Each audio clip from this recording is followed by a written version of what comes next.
बिस्मिल्लाहिर्रहमानिर्रहीम। अस्सलामुअलैकुम। हमारे चैनल में खुश आमदीद। नाजरीन, आज आपके लिए मैं इंतहाई खौफनाक, सनसनीखेज और दिलचस्प कहानी लेकर आई हूँ। लेकिन कहानी शुरू करने से पहले आपसे गुजारिश है कि अगर आप हमारे चैनल पर नए हैं तो हमारे चैनल को जरूर सब्सक्राइब कीजिए ताकि आपको हमारी वीडियो सबसे पहले मिलें। अपने बच्चों को आला तालीम दिलवाने की खातिर दादा जान ने गांव को छोड़ा और शहर के एक पुराने मोहल्ले में घर खरीद लिया। यहाँ अरसा दराज से पुराने मकीन कयाम पजीर थे। मकानात भी यहाँ सभी पुराने जमाने के तामीर शुदा थे, लेकिन बहुत कुशादा और मजबूत थे, इसलिए ये घर काफी खुले खुले लगते थे। दादा का ख्याल था कि नए इलाकों के निस्बत यहाँ के बाशिंदे ज्यादा काबिले भरोसा हैं, क्योंकि नई नई हाउसिंग सोसाइटीज में तरह तरह के लोग आकर आबाद हो जाते हैं और उनके पसे मंजर का कुछ पता नहीं होता। वो कहा करते थे कि मकान तो लोगों से बनते हैं, अगर लोग अच्छे होंगे तो घर में रहना भी आसान होगा। जो घर दादा ने खरीदा था उन्होंने उसे मामूली रंगो रोगन करवा के बहुत ठीक ठाक कर लिया था। अब हम यहाँ शिफ्ट हो गए। इसी मोहल्ले में हमजा साहब रहते थे। ये दादा के पुराने दोस्त थे और इन्होंने दादा को इस घर के बारे में बताया था। मोहल्ले की गलियां चौड़ी और सामने चौक था। मकानात पर लकड़ी के उम्दा डिजाइन बड़ी हुनरमंदी से बनाए गए थे, जिन पर फूल बूटे नक्शो नकार कुंदा थे। इनकी तेज़ीबी निसफ सदी के बाद भी कायम थी। तभी ये घर शानदार और दिलकश लगते थे। कमरे बड़े बड़े और हवादार, जबकि दालान पुख्ता सुर्ख ईंटों से बने हुए, इस महारत से कि किसी एक ईंट का कोना भी टूटा हुआ नहीं था। रिश्तेदार आते तो मकान की तारीफ किए बगैर नहीं जाते थे। इस घर के साथ ही एक दूसरा मकान बराए फरोख्त हुआ। अरसे से खाली पड़ा था, जिनका था वो इसमें चंद दिन रह सके और फिर फरोख्त कर दिया। नया मालिक आते ही बीमार हो गया और फिर फौत हो गया। तभी उसकी दिल बर्दाश्ता बेवा ने ये घर बेच दिया और बच्चों समेत कहीं और शिफ्ट हो गई। ये घर तब से खाली था। बदकिस्मती से तामीर कराने वाले और खरीदने वाले कोई भी इसमें नहीं रह सके, तो लोग इस मकान से खौफ खाने लगे। इंसानों की तरह मकानात की भी एक ऐसी ही हिस्ट्री होती है। हमारे दादा ने जो घर खरीदा था उसके बारे में भी हमजा साहब ने ऐसी ही हिस्ट्री दादा को बताई थी, लेकिन दादा तोहमात के बिल्कुल काहिल नहीं थे। लोग इसे बदकिस्मत मकान कहते थे। बदकिस्मत मकान बहरहाल बहुत तवज्जो से बनाया गया था। हर लिहाज से उम्दा एक छोटा सा महल मालूम होता था। महल्ले की ये सबसे खूबसूरत इमारत थी, जिसको बरसों से ताला लगा हुआ था। दादा जान के गांव में कुछ आबाई अराजी थी, जिससे कुछ खास आमदनी नहीं आती थी, क्योंकि जो लोग बरसों से इस पर आबाद थे वो 3 हिस्से पैदावार खुद रख लेते और एक हिस्सा दादा को दिया करते थे। इन लोगों से ये मामूली सा हिस्सा निकलवाना भी बड़ा कठिन काम था, इसीलिए दादा ने सोचा कि क्यों ना मैं इस जमीन को फरोख्त कर दूं। उन्होंने इन्हीं लोगों को ऑफर की कि अगर ये जमीन खरीदना चाहो तो मैं मार्केट वैल्यू से कुछ कम कीमत में तुम लोगों को फरोख्त करने पर तैयार हूँ। वो लोग तो चाहते ही यही थे, फौरन राजी हो गए। सौदा तह पा गया और दादा जान ने वो मिल्कियत फरोख्त करके उनसे रकम ले ली। एक रोज हमजा साहब ने बताया कि आपके बराबर में जो मकान खाली पड़ा है उसके मालिक बैरून मुल्क से आ गए हैं और कल मुझसे मिलने आ रहे हैं। वो इस घर को निहायत सस्ते दामों में बेच रहे हैं, क्योंकि कोई खरीदार नहीं है। वो बोले, उनसे बात करो, ये मकान मजबूत और खूबसूरत है, मेरे घर के साथ जुड़ा भी हुआ है। अगर ये सौदा हो जाए तो दरमियानी दीवार गिरा देंगे, हमारी रिहाइश और कुशादा हो जाएगी और बाद में बच्चों के काम आएगी। वकार साहब ने मालिकान से बात की और सौदा तय पा गया। वो तो इस जायदाद को हर हाल में बेचना चाहते थे। मकान चूंकि सस्ता मिल रहा था तो दादा अब्बू ने भी खरीद लिया। इन दिनों अभी अब्बा जान की शादी नहीं हुई थी, हालांकि वो दादा जान के सबसे बड़े बेटे थे। जब अब्बू की शादी हो गई, दादा ने उनको इसी मकान में शिफ्ट कर दिया। शुरू में अम्मी और अब्बू इसमें रिहाइश पजीर हुए, लेकिन मेरी अम्मी का दिल घबराता था। उन्होंने अपनी वालिदा से दरख्वास्त की कि नाजी को मेरे पास भेज दें, मुझे अकेले रहने में डर लगता है। वो एक लावारिस खातून थी और अरसे से नानी के पास थी। अम्मी भी उनसे मानूस थी। नाजी हमारे घर आकर रहने लगी। मेरी पैदाइश के बाद अम्मी को नाजी की जरूरत महसूस हुई, सो वो मुस्तकिल हमारे घर कयाम पजीर हो गई। मैं छोटी सी थी, वो मुझे लेकर पाए बाग में जा बैठती, खुद चटाई डालकर धूप में लेटी रहती थी और मैं उनके करीब ही खिलौनों से खेलती रहती। वहाँ आम और जामुन के दरख्त थे। खेलते हुए उधर भी चली जाती। अमूमन 3 साल के बच्चों को बातें याद नहीं रहती, लेकिन वो वक्त मुझे अच्छी तरह याद है। दरख्त के नीचे मेरी उम्र के और भी बच्चे मुझे खेलते नजर आते। वो गोरे चिट्टे और गोल मटोल से होते थे और मैं उनके साथ खेलने लगती। नाजी की शायद आंख लग जाती थी और मैं खेल में मगन हो जाती। तब अम्मी की आवाज सुनाई देती, अरे नाजी, बच्ची को ले आओ, उसे खाना खिलाकर सुला दो, बेचारी खेल खेल कर थक गई होगी। अम्मी की पुकार पर नाजी को होश आता। वो हड़बड़ाकर उठती और मुझे दोनों बाजों से पकड़कर उठाती, अंदर चलने को कहती और मैं साथ ही बच्चों के साथ रहना चाहती। तब रोती और जिद करती तो नाजी हैरान होकर कहती, अरे चलो बेटा, आखिर तुम किसके लिए नहीं जा रही। मैं इशारा करती, तब कहती, यहाँ कौन है बेटा, यहाँ कोई भी नहीं है। न जाने से अपनी मासूम आंखों से क्या नजर आता है। क्या है बेटा वहाँ? वो तशवीश भरे लहजे में पूछती। मैं दरख्त तले बैठे बच्चों की तरफ इशारा करती, अपने साथ खेलने वाले बच्चों की मौजूदगी का एहसास दिलाती, मगर उन्हें तो कुछ नजर ही नहीं आता था। वो मुझे बाजू से पकड़ के जबरदस्ती अंदर ले जाती थी। बीबी जान, देखें तो सही, बेबी खेल में इतनी मस्त होती है कि जब अंदर आने का कहती हूँ तो जिद करती है, जबरदस्ती लाती हूँ तो रोने चिल्लाने लगती है। शुरू में अम्मी ने भी ध्यान नहीं दिया। एक रोज वो खुद इधर आ गई। देखा कि नाजी बेहोश पड़ी हैं और मैं दरख्त के साए तले खेल में मगन हूँ, लेकिन मैं अकेली खेल नहीं रही थी। ऐसे लग रहा था जैसे मेरे साथ बहुत सारे बच्चे हों और मैं उनसे बातें भी कर रही हूँ।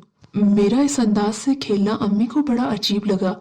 आगे बढ़कर मुझे उठा लिया। तभी मैं रोने चिल्लाने और मचलने लगी। इतने में जो बच्चे मेरे साथ खेल रहे थे वो उठकर भागे और गायब हो गए। ये मंजर सिर्फ मेरी आंखें ही देख सकती थी, कोई और नहीं देख सकता था। लेकिन उस उम्र में मुझे इस बात का एहसास नहीं था कि जो मैं देखती हूँ वो नाजी और अम्मी को नजर नहीं आता। गर्मियों के दिन थे। सुबह से धूप तेज हो जाती और दरख्तों की शाखों ने रुख बदल लिया। नाजी मुझे वहां न बिठाती जहां मैं पहले बैठकर खेला करती थी, लेकिन वही बच्चे दूसरी सिमत आकर मेरे पास दायरे में बैठ जाते और खेलने लगते। सिर्फ मुझे ही वो नजर आते थे, नाजी को नहीं आते थे। तपिश बढ़ती तो वो मुझे वहां से उठाकर सहन में ले जाने लगती। मैं कहती, नाजी देखो वो सामने बैठे हैं, मुझे उन्हीं के पास जाने दो, मैं सिर्फ उनके साथ खेलूंगी। अब मैं ठीक ठीक बोलने भी लगी थी, इसलिए अपनी बात समझा सकती थी। कौन है, कहाँ है? नाजी घबरा जाती। देखो वो रहे बच्चे। कौन से बच्चे भई? वहां तो कोई नहीं है। वो मुझे बुला रहे हैं, क्या आपको नजर नहीं आ रहे? मैं उनसे बहस करती। बेटा वहां कोई बच्चे नहीं हैं, जाने तुम्हें क्या क्या नजर आता रहता है। चलो मेरे साथ, बहुत धूप हो गई है। एक दिन नाजी ने वालिदा को बताया कि आप बेबी को तब देखने आए जब पाएं बाग में वो अपनी मखसूस जगह पर खेलने में मसरूफ हो। मेरे खिलौने एक तरफ पड़े थे और मैं उन बच्चों के आगे पीछे भाग रही थी जो सिर्फ मुझे नजर आते थे मगर नाजी को नहीं दिखाई देते थे।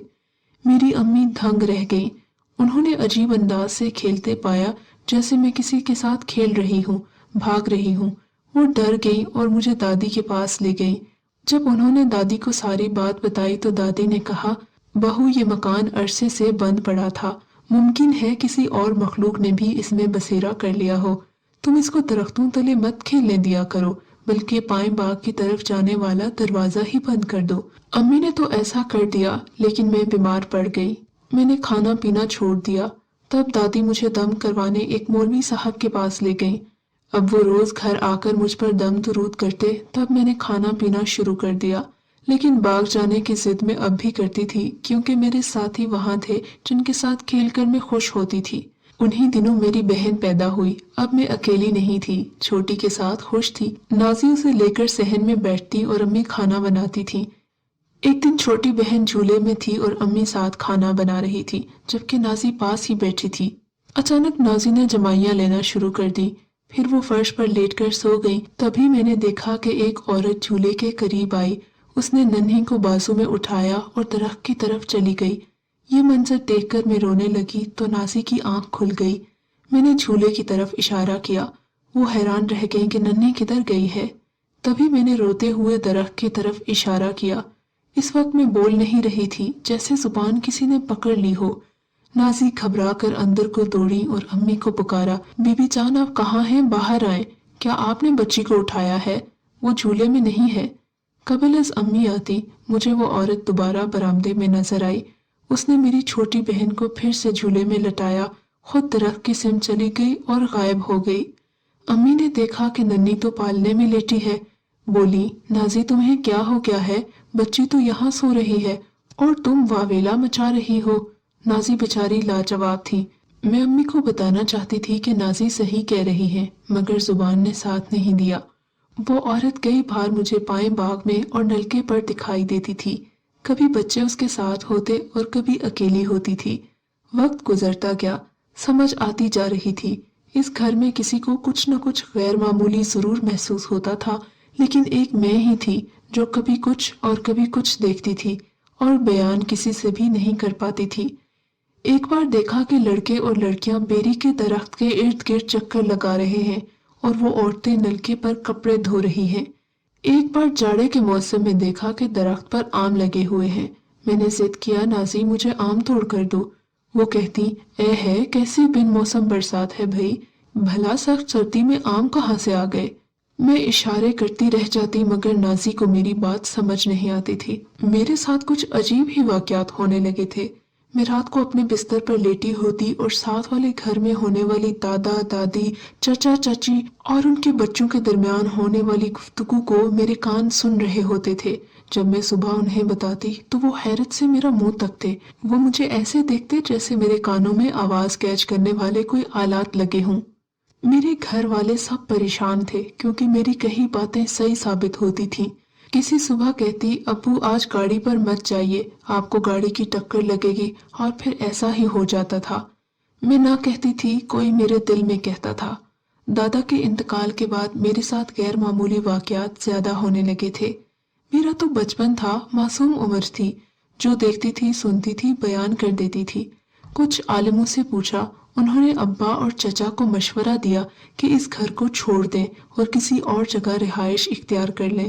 ایسا لگتا ہے کہ یہ گھر بھاری ہے اور آپ کی بچی پر اثر ہو رہا ہے۔ ابو اور چچا نے تگ و دو شروع کر دی اور بالآخر دونوں مکان فروخت ہو گئے۔ سامان جانے لگا۔ جس دن وہاں ہمارا آخری دن تھا، رات کو میں نے اپنی کھڑکی سے دیکھا کہ کچھ لوگ صحن میں جھاڑو دے رہے ہیں اور عورتیں ان کی مدد کر رہی ہیں۔ بچے ہاتھوں میں دیے لیے ہوئے تھے جن کی روشنی چاندنی جیسی تھی۔ وہ میری طرف اداس نظروں سے دیکھ کر ہاتھ ہلانے لگے۔ یہ وہی بچے تھے جن کے ساتھ بچپن میں کھیلا کرتی تھی۔ اب میری عمر 8 سال تھی اور کافی شعور ہو چکا تھا۔ صبح ہم نے وہ گھر چھوڑا اور نئے گھر میں چلے گئے۔ بچپن میں مجھے کسی چیز سے خوف نہیں آتا تھا۔ کووں، بلیوں اور کتوں کو دیکھتی تو ان کے پیچھے دوڑنے لگتی۔ بچے خصوصاً چھوٹے ہوں تو ایسی چیزوں سے ڈر جاتے ہیں، لیکن مجھے بالکل ڈر نہیں لگتا تھا۔ بہرحال جوں بچپن رخصت ہوا مجھے ڈر بھی محسوس ہونے لگا۔ اب میں اکیلی اندھیری جگہوں پر جانے سے ڈرتی تھی، کتے بلیوں سے بھی خوف کھانے لگی تھی۔ گھر میں سب معمول کے مطابق تھا۔ اللہ کا شکر ہے وہ غیر معمولی حالات اور چیزیں جو پرانے گھر میں دیکھتی تھی وہ اب نہیں دیکھتی تھی۔ وہ سب کچھ بچپن کی باتیں ماضی کا قصہ بن چکی تھی اور پرانے گھر میں ہی رہ گئی تھی۔ نئے گھر میں والد صاحب نے آتے ہی خیرات کی اور گھر کا صدقہ دیا۔ انہوں نے بکرا ذبح کیا اور غریبوں کو کھانا کھلایا۔ 40 دن تک قرآن پاک کی تلاوت بھی نئے مکان میں کرواتے رہے تاکہ گھر میں جو غیر مرئی طاقتیں اگر تھیں تو وہ یہاں ہمارا پیچھا نہ کریں۔ یہ نیا گھر ہمیں راس آیا اور مبارک ثابت ہوا، کسی وہم اور وسوسے سے نہیں گھبرائے۔ سبھی پرسکون اور مطمئن ہو گئے تھے، مگر میں آج تک مطمئن نہیں ہوں۔ ہمہ وقت یہی سوچتی رہتی ہوں کہ پرانے گھر کے اندر جاگتی آنکھوں سے جو دیکھا کرتی تھی، آخر وہ سب کیا تھا؟ بھلانا چاہوں بھی تو وہ منظر نہیں بھلا پاتی۔ اگر آپ کو یہ کہانی اچھی لگی ہے تو اس ویڈیو کو لائک کیجیے اور اس طرح کی مزید ویڈیوز دیکھنے کے لیے ہمارے چینل کو سبسکرائب کیجیے۔ اور ہاں، اگر آپ کی کسی دوست، رشتہ دار یا بہن کے ساتھ خدا نہ کرے ایسا کوئی واقعہ پیش آیا ہے تو ہمیں کامنٹ سیکشن میں اس کے بارے میں ضرور بتائیے۔